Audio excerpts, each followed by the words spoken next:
Okay, I hope this is working. Just to warn you guys, today, let me move you down a little. I'm not feeling 100% today. I've told you I've had some issues with physical health and mental health, so if this is a bit all over the place, that's what this is. So, well, that's the excuse, not what this is. So today's video, as you know, I've been trying to figure out how to get back into the whole Meghan and Harry situation. That's something I'm talking about on the channel a lot, and there's a lot to catch up on there. And obviously I've made a couple of videos recently about the Israel-Palestine situation in Gaza, and to me this video makes sense. It might not to other people. I'm neurodivergent and I'm not feeling great, but to me it makes sense. So I thought, why don't we take a video and let's discuss something which is really common in abuse systems, and that can be in politics, in romantic relationships, in friendships, in the media, and we've seen used against Meghan Markle, for example. I feel like it ties together, it does in my head. I wanted to talk about gaslighting and what that means for the victim and how it gets used across society in different groups, because I feel like if you understand the process of gaslighting and what it is, you can identify it in so many different places. So essentially, when we're looking at abuse, an abuse system or an abusive relationship, you've got to look at where the power lies in the relationship. So often what an abuser will do is they will reframe themselves as the victim of abuse when the person that they've abused speaks up against their treatment. It's a technique they use a lot and they have in their arsenal, and it's usually a technique used directly against the victim. The idea is that they can make the victim believe that, well, they make them question their sanity, their memories, they tell them they're being too dramatic, they might tell them that they deserve the abuse they received, they might like literally deny any of the abuse even happened, which leaves the victim feeling very confused. Often the victim is isolated in some way or powerless. The abuser is better at getting other people on side, so they will often have a lot of support, often from good people, because people who don't understand abuse dynamics will sometimes see that an abuse victim becomes mentally unstable, they might fall apart, they might become angry. And the abuser is very clever because they will use their reactions, they will present that as the inciting incident. And so to everyone else, it gives them a lot of power. So for example, the gaslighting of, let's go with the royals because we talk about this. Let's talk about what happened with Diana. So Diana was gaslit so much in her life. So we know that she was in a very toxic situation. She was undermined, there was a lot of coercive control, there was a real power imbalance in terms of her being so much younger than Charles, the firm having a lot of power. And what we saw with Diana is that the mental health issues that she developed or became worse because of the abuse she was suffering, they then tried to turn around and say, actually, Diana is difficult, and in fact the reason the marriage isn't working is because Diana was bulimic or Diana had mental health issues, for example. Diana herself spoke in an interview about this and how it was very sinister because Diana was put through this kind of mental torture, really. She had no support whatsoever from the inside. She's kind of performing for the family and for the firm, but really she's receiving no support. She's receiving coldness, she's being disrespected. And her reaction to the way she's being treated, which is to become upset or develop mental health issues with her self-esteem. So her bulimia got particularly bad, we know that. And that's really common, again, in situations of abuse, because, again, there is no perfect victim. And it's a really horrible system, and I wish more people understood it, because so often you will get an abuser that when their victim talks about the abuse, they will say, oh, but you see, look, they are crazy, or they're hysterical, or they're mentally ill, or they're angry about it, and all these things the abuser will say. Look, so essentially, you know, they were just a very difficult person, and really they're the person at fault here. So they really tried that with Diana. They really tried to lean into the idea that she was overdramatic and hysterical, and because Diana was a white woman, I think it was less easy to paint her as this kind of angry figure trying to damage the brand, because in some ways they'd already tried to brand her in their interest, right? They'd sold her to the public. And you know, Diana also, to her credit, was very good at, you know, how she related to the public. She is somebody who's kind of, because of her situation, managed to break through that kind of attempted smearing. In a way, she broke through that in a way that, again, hasn't really been open to Meghan Markle, because with Meghan there's the added racism element.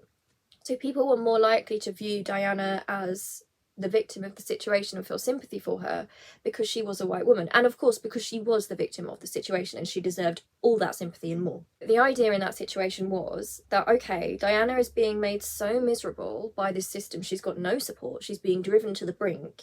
We're going to wait until she hits the brink, and then we're going to turn around and say, well, you know, the thing is, she's just a bit unstable. She's just a bit crazy. She's actually very difficult. And in fact, you know, we're all the victims here because look what she's doing. You know, she's making a fool of herself. She's talking about things. They always do that with abuse victims. So they did that with Diana. Now we see the same thing happening with Meghan, which is even more ridiculous to anybody with critical thinking skills and a brain. Because again, when you look at an abuse dynamic, there's always power involved, right? Where is the power in the situation? Meghan was up against a lot of power. So the firm itself, you know, the British media, which is very deferential towards the royals. She already came into the family as a woman of colour, and there's a lot of racism in Britain, some which is easy to spot and some which is a lot more sinister and kind of veiled. Now somehow they managed to twist a situation in which Meghan felt she had received racism or wasn't supported in the racism she faced. I completely believe her and am with her. But even in a situation where, say they didn't believe it, right? Say they thought she was misguided. They didn't act with empathy, right? They didn't say, gosh, we understand that, you know, as a woman of colour, that must be a real concern for you. And don't you worry, because we're going to keep an eye on that racism and we won't stand for it. Oh, no, they didn't do any of that. They didn't do any of that at all. And that's the best faith possible reading you could have of it. There's really no excuse, especially when the British royal family is supposed to be, you know, oh, it's supposed to be there for the people, which I hate anyway. But, you know, if that's the case, then you have a responsibility to speak out against racism. Like, come on. But basically, her going on Oprah, for example, and bear in mind, she stuck this out for a long time. We know her mental health completely deteriorated.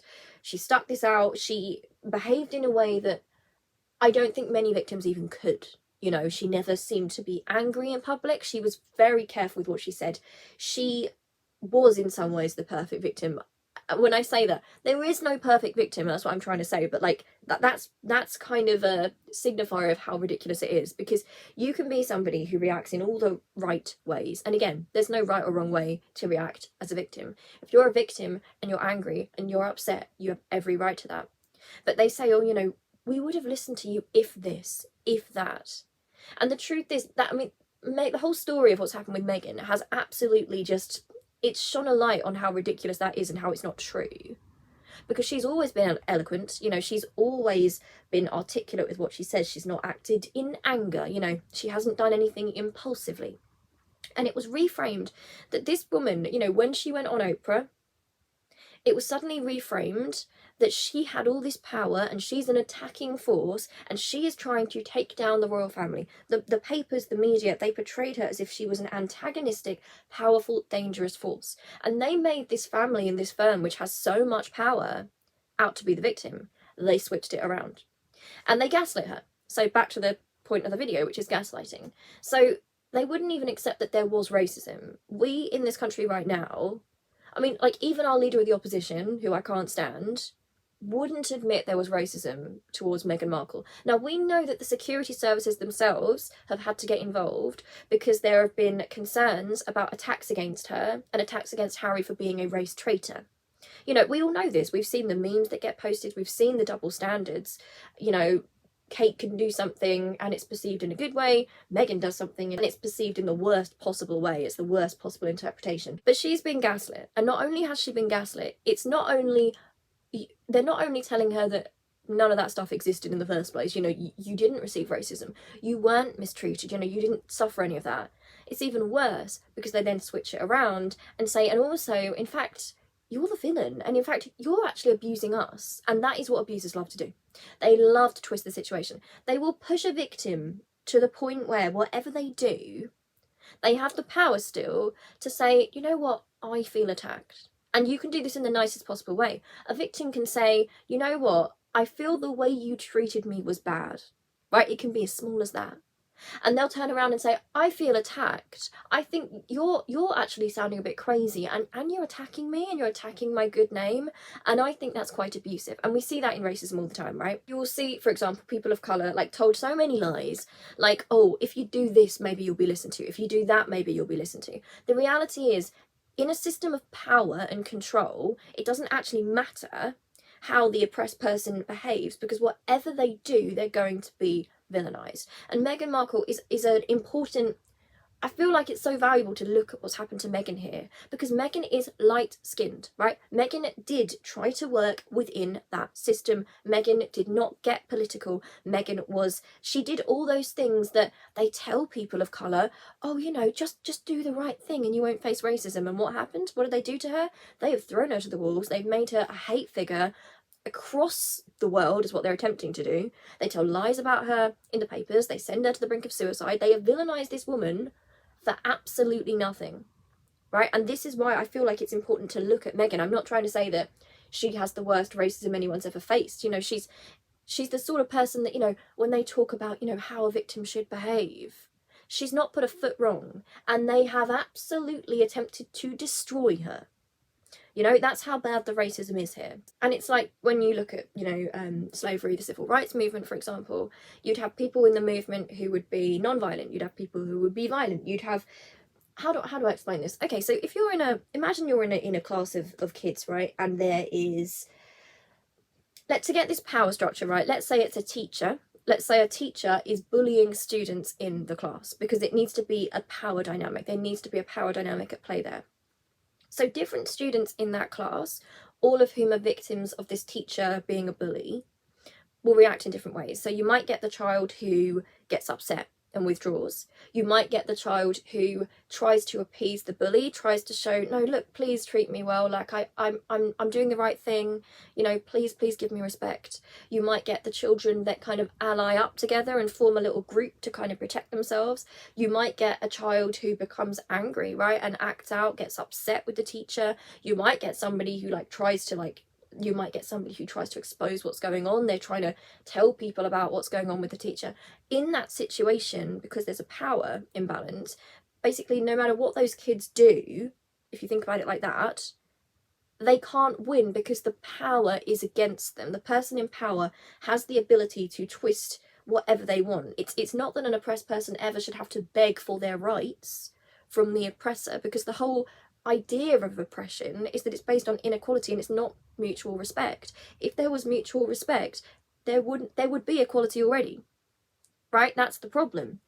And you see a lot of people in these issues expecting oppressed groups to simply, they say they want justice and peace and for everything to be okay, which is wonderful, but they don't understand that in order for that to happen, you cannot try and pretend that the harm hasn't happened and that the pain hasn't happened, because that is asking somebody, for example, a person of colour, to deny their whole experience. It's simply not fair. And what also happens in these situations of oppression where someone has a lot of power, now bear in mind, some people who are victims can be victims but also victimize others, right? They can be evil, they can do terrible things. Imagine one of the children is so upset by what the teacher's doing that the child attacks the teacher, right? Maybe attacks a lot of other teachers. Now, in a system where there's a power imbalance, it wouldn't just be that that person was punished for what they've done. They would try and punish the whole class of all those different people who felt in lots of different ways. They would all be associated with the person that had committed that act, right? And also they would remove the context of, you know, why was this person so angry? Like, how did they reach that level of barbarism and inhumanity? Like, how did that happen? It would get presented as if this was the nicest teacher in the world and they were just so lovely with all the children, and this one child crazy and angry, and in fact all these children, you know, it was awful and they actually deserved what happened because this is what we're dealing with here. That's the situation that we're looking at. And that gaslighting is that those victims, whatever they do, they have to feel powerless. That's the idea. So what they're doing to Meghan Markle is a way to punish every person of colour, I truly believe this, who might step out of line. Because some people will say, you know, oh, well, she was welcomed with open arms at the start. So yeah, okay, I would argue that not by the public completely, but yes, sure, the firm did. That's how abuse systems work. Because when you're doing what they want, right, when you are denying the pain, you know, that's fine. Be a good minority. You know, don't talk about anything. You know, never speak about your difference or your struggles, because that would make you narcissistic. Never talk about it. And if you feel pain, don't ever bring that to us, because that's kind of making us feel bad. You know, that's the vibe. The reason they kind of turned on Meghan when she spoke about her experiences, and that's why it's not fair. Minority groups or oppressed groups are going to have experiences like that. And if you're not able to even accept that they've had those experiences, that is gaslighting. And that is a whole world of like mental manipulation, because it makes the person feel like they're going completely crazy. Now also, let's look at how anti-blackness has tied into what they've done with Meghan. So Meghan is an example of someone who is articulate, white passing, you know, she is, you know, the anti-black stereotype is disgusting anyway, but she also doesn't fit it. She doesn't fit it. So what do? They've tried to make her fit it, because that's what they do. They will make the victim, no matter what they're like, they will try and get them to fit that stereotype. And they will bring in random things. Like, for example, one horrible anti-black stereotype is that, oh, you know, oh, black women are too angry and they're too aggressive. Does Meghan show any sort of aggression whatsoever? Have we ever seen that from her? Not once. Yet they will try and make her fit that box, and it has been successful on a lot of the population, and the media are trying to do this because people have inbuilt prejudice against people of colour, which comes from history. In this country, we don't teach about the history of racism here. You know, we just want to sweep it under the carpet, like, oh, that's all over now, you know, we're very decent in Britain. And it's like, that's a disservice in itself. If you don't teach about it, we can't move forward. You're denying people their experiences. But she was made to fit that stereotype, right? They made her into the aggressor in a situation where she's not once shown any aggression. They made her the aggression, and people lapped it up. They made Kate Middleton out to be her victim. They've even made Harry out to be her victim. This is a woman we've never even heard raise her voice, right? And she's been put into that situation of, well, you know, no smoke without fire. And, you know, maybe if she was getting this stuff, which we deny she was, maybe she deserved it, in fact. And then they use racial stereotypes on her to explain away why she deserved it. And that hurts so many other people, because if they can do that to Meghan Markle, right, you know, someone who does have some power, she was a celebrity and she's light-skinned. I don't mean to dismiss what she's going through, but, you know, every single person of colour seeing that is learning, either on a direct level or kind of subconsciously, that you step out of line, you speak about racism, you talk about those experiences, you are going to get obliterated. No matter how well you do it, no matter how much you try to follow their rules and be respectful, you're not going to be respected by them, and you're not going to be free of that oppression. When oppressed groups talk about oppression, you know, there's automatically this gaslighting kind of skewed events, because the person in power, the people in power, will always present the situation as starting at neutral. So to deny that there is ever any abuse to begin with, it sets up the person reacting as the person who's initiating the whole situation. The whole situation skews. You've always got to look at power dynamics. You've got to look at who's got the power to set the narrative here. It's also a way to isolate a victim, right? So, for example, with Meghan, this kind of fear-mongering around her and presenting her as an aggressor makes people frightened to take her part. You know, I mean, to be honest, I'm fine with it, and I'm not getting it that badly, because not a lot of people realise I'm mixed race, so I'm not getting the level of racism that Meghan is, or people who are black who talk about this will be. But I've had some horrific, horrible stuff sent to me over taking her part. The idea is, be a good minority. You know, I've been told before, when I've spoken about thoughts about British politics and you know, our history, which as a British person I have every right to have my thoughts on, the same as everyone else, but because I'm mixed race, when people realise that, they will say, you've got no right to talk about it, go back to India, like, you should just be grateful. They also love to say that, you know, oh, we civilised you. They love that one. We civilised you.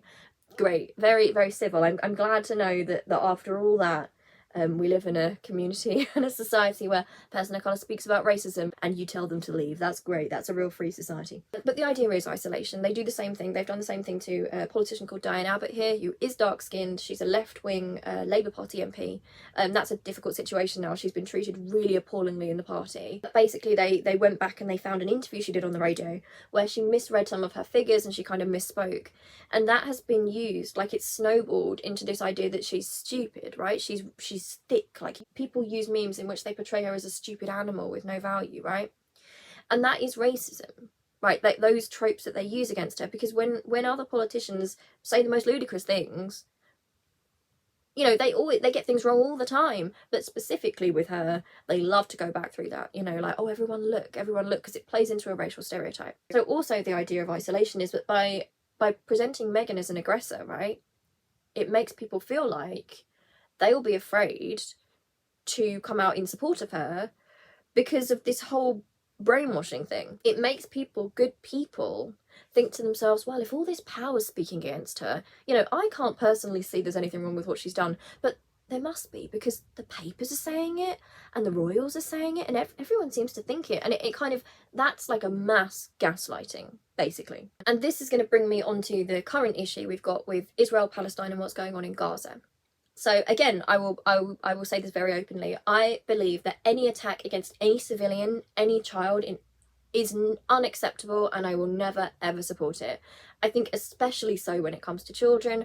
I don't care what anyone's reasoning is. You don't kill a child. You do not harm a child.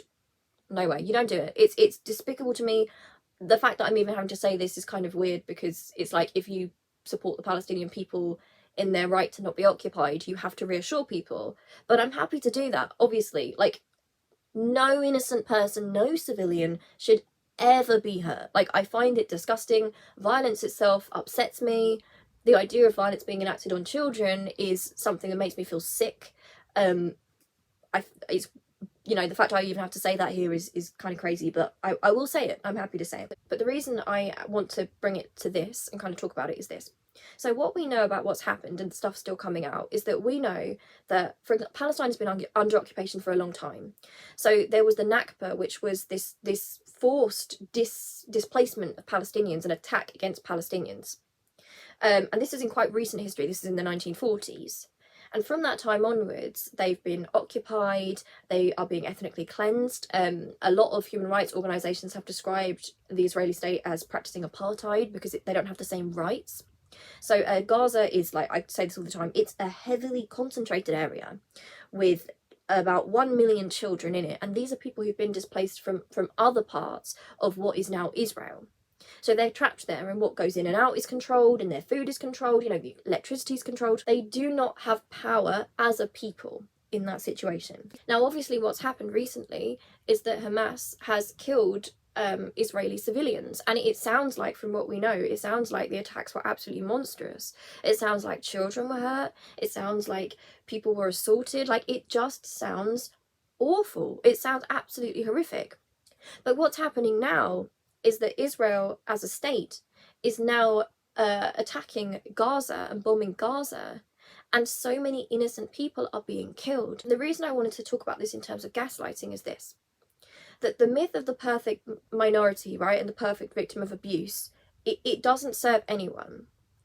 Because what they are now saying is, because Hamas did this, right, because they committed atrocious acts, that now justifies bombing the Gaza Strip, right? The Palestinians not having their rights. You've got people openly saying, bomb them all, the children will grow up to be terrorists. They are also lying about the fact that, oh, you know, now there can never be peace because Hamas did this. The truth is that, like, a minority and oppressed group is vast, right? Like any group is, not even just a minority group, all groups.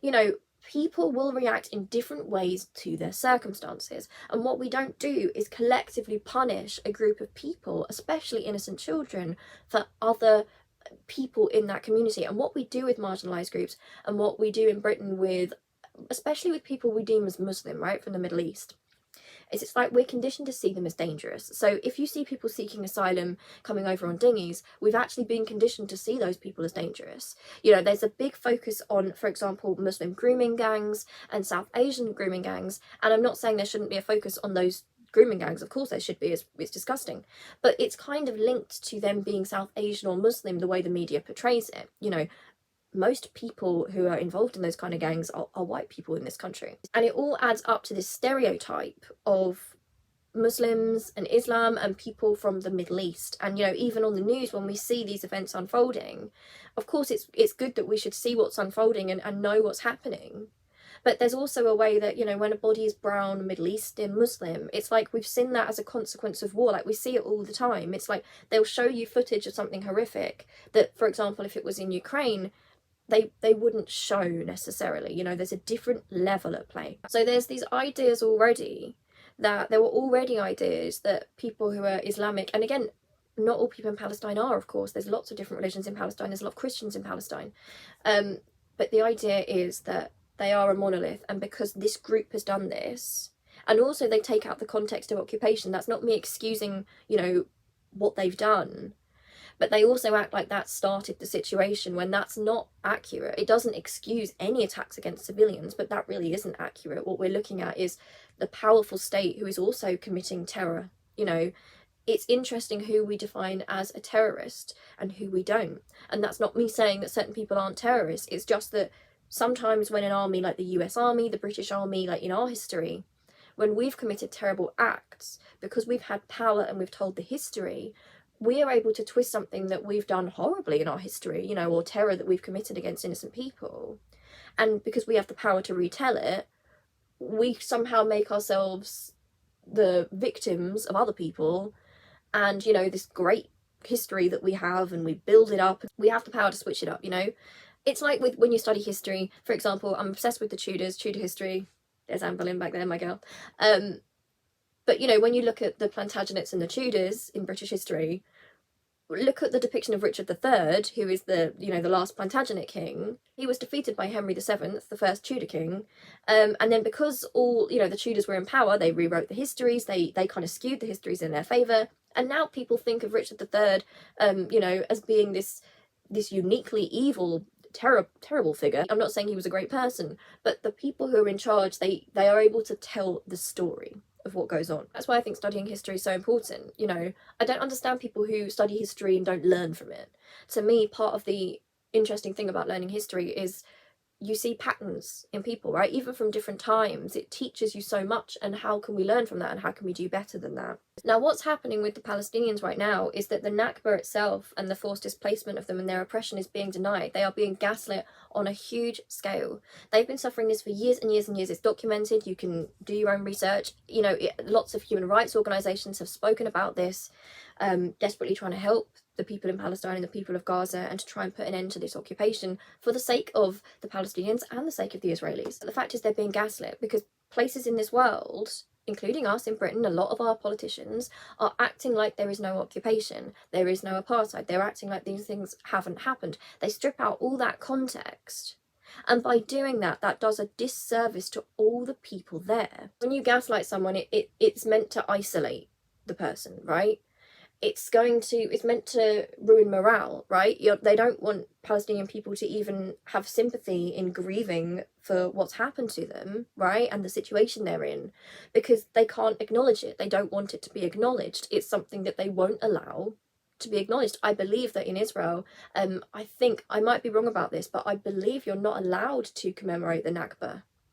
You know, these are Palestinian people whose families have been displaced and have gone through great horrors. And to me, that sounds absolutely ridiculous. It would be like telling the Jewish people that they can't talk about the horrors of the Holocaust. And to be honest, the anti-Semitism which has existed for thousands of years, and the terrible things that happened to the Jewish people, it's like doing that. That's not humane. You can't do that to people when they've suffered. But the Palestinian people are being gaslit, right? They're being made to doubt their reality. And normal people who don't really know much about the conflict, I've noticed this recently, they're coming at this like, oh, it's a both sides issue. But they're not really understanding where the power lies. Of course, killing civilians is wicked. It's really evil. But the collective punishment being taken out on all the Palestinians, right? The Gazans, the people in the Gaza Strip, is evil, and that in itself is terrorism. It's been reframed as Israel has the right to defend itself. Of course, any person has a right to defend themselves and their loved ones from pain. The Palestinians are never allowed to defend themselves in any manner, and when they are being massacred and killed, the rest of the world just says Israel has a right to defend itself. And I think it's because, again, the racial element to this sort of this gaslighting, it plays into stereotypes. We are more likely here, I think, because of the media, and this has been going for lots of years, we are more likely to put our empathy with the people we think are more like us, right? More Western. And Israel, you know, often talks about how, you know, their stance on LGBT rights is better than in Palestine, etc. And these are all things they use to justify the occupation, which cannot be justified. They literally have the power to turn off the power. They can turn off the power that the Palestinians have. They can do that. They can put them under siege. They have the power to do that. That is a power imbalance. The Palestinians are being gaslit, and you know, who even knows what that would do to you on such a huge scale, because these are their lives daily. The rest of the world isn't reacting to it at all. They don't seem to care. Now, when there's an attack by Hamas towards Israelis, the world, you know, rightly is horrified by the death of innocent people, especially children. But when it happens to the Palestinians, it's just, well, the thing is, you brought it on yourself. That's the message, right? It's because some of you are awful, some of you are violent, some of you have done terrible things. I'm afraid you guys have brought it all on yourselves. They do this again in you know, they do this in anti-black racism as well. Like, have you noticed like how often they talk about, oh, you know, black on black crime somehow justifies police brutality? Have you noticed people doing that before? It's ridiculous. It doesn't make any logical sense. It's like, oh, you don't want unarmed black people being killed. Well, why are black people killing each other? It's like, do you understand what you're saying and how ridiculous that sounds? But people don't realise, because people have absorbed anti-black racism and they're more conditioned to think, oh, black people, oh, they must be aggressive and dangerous, you know, I'm sure the police had good reason to shoot that person of colour. And it's the same thing that's happening with the Palestinians. We are seeing people who are not understanding the context of abuse here. They're not seeing the Palestinians as individual people. They are also lying that if the Palestinians had dealt with things in a different way, things would be better and different. That's not the case. You know, as I said, it's a massive group, as any group is. We are not responsible for all other people in our group, are we? You know, think about like Ted Bundy, evil, disgusting man. We're not going to say every single man out there, every white man out there is a serial killer, are we? Like, we're not going to do that. That would be completely ridiculous. When it comes to oppressed groups, like when it's a white person, you know, with power doing something, it's a one-off, right? We see it as a one-off, even if in some ways the system is kind of backing them. When it's a person of colour, that is used to basically destroy and hurt the whole group, because people see them as a monolith, right? They see us as a monolith. People are reacting to these Palestinian children and their plight as if they are baby terrorists, right? And even that in itself, I know I've already said this, the notion of terrorism, what do you define as terrorism?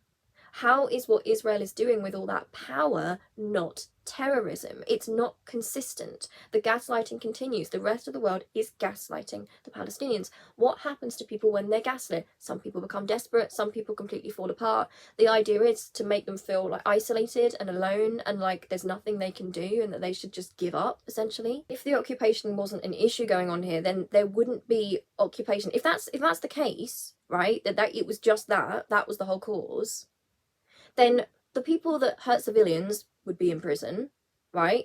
Israel certainly wouldn't be oppressing another group of people, you know, the people doing that would be in prison. And the people who are just peaceful, normal people would not be living under occupation, but they are. There are children living under occupation. No matter what the worst of the people there has done, it does not justify innocent people being under occupation. I feel like I'm going insane, and you see this across political groups. I bring this back to Meghan Markle now. They will use racial stereotypes, or in some ways religious stereotypes, to victimise people. Meghan has been attacked by, I mean, she's being portrayed as this aggressive black woman, right? And it's a disgusting stereotype anyway. But also, does she fit that stereotype anyway? Does she fit it? No. They're determined to make her fit it, to justify their treatment of her. Same goes with the Palestinians right now. They want to be able to say, look, these ones did something really bad. Therefore, there's no hope for any of them. I'm afraid they're all terrorists. Also, I don't know why they're doing that, because there's no such thing as occupation. There's no such thing as Nakba. They're just naturally evil people. They just decided one day, they'd be so angry and that they hate us. And this is what was done to Jewish people and is still done to Jewish people. If you look at the Holocaust and how that happened, you would have like the anti-Jewish stereotypes, you know, like, oh, they're greedy and Jewish people control the world. Again, absolutely ridiculous. Some people are greedy in life. Some of those people are Jewish people. Is it because they're Jewish? No, it's because they're greedy. It's because lots of people in lots of different groups can be greedy. The Nazis used that, right? The Nazis would use that, and people long before the Nazis used that. They would use, you know, they would use a stereotype like that. They would find a Jewish person that fit that stereotype because they're a person, not because they're Jewish, and they'd be like, well, there you go. See what we mean? And they use that to justify the dehumanization of all those Jewish people, and also all the other groups that were killed in the Holocaust. So to kind of summarize here, like when we're looking at gaslighting and how this works in romantic relationships, politics, all these kind of things. Look at the power. Where does the power lie? Are you being given the full context of a situation? A victim will often be told they're exaggerating, their pain will be denied and completely erased. They will be made to feel isolated, right? It's very important that that person does not have support.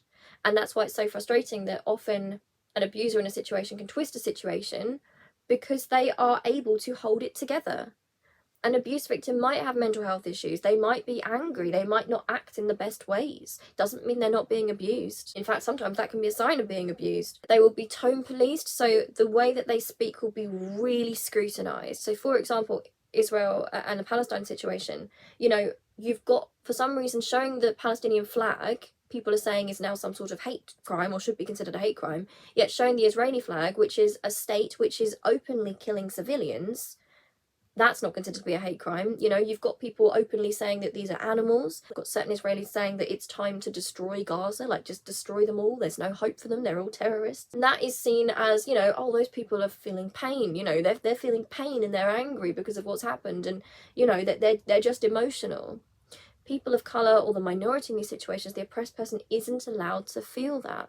Notice how they will constantly, any person who's lost someone, they will make them first of all condemn the actions of Hamas. It's assumed from the get-go that, oh, if you support Palestine, then you must be somebody who supports the murder of innocent people.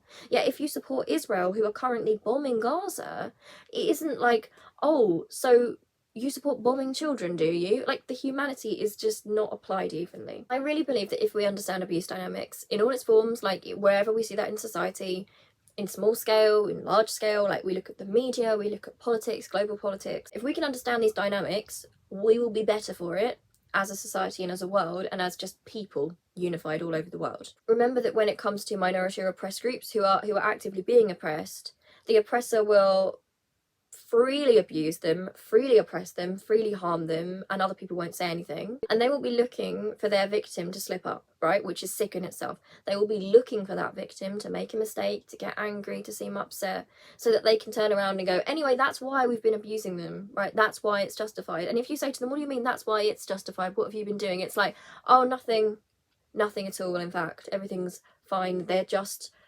angry and crazy and we just don't know why. And the truth is they're just inhuman, really. Like, I'm sorry, like, that you even have to deal with these awful people. That's basically how it works. And again, something else I just thought of as well, like, you know, for example, Black Lives Matter. See how that's been twisted. You know, there's the whole White Lives Matter movement, acting like people who say Black Lives Matter don't care about white lives.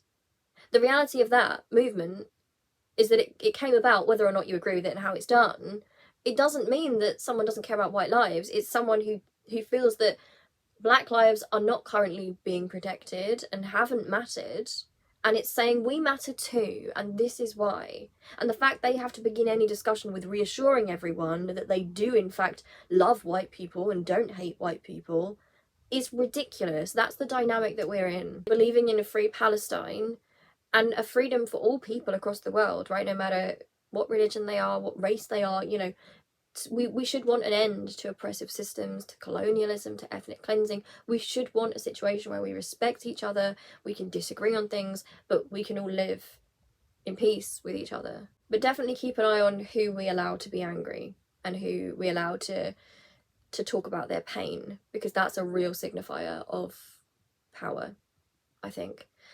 Anyway, thank you so much for watching this. I hope it wasn't too jumbled, but I really do think all this stuff completely connects. I think that in Britain, we've got a lot of Islamophobia.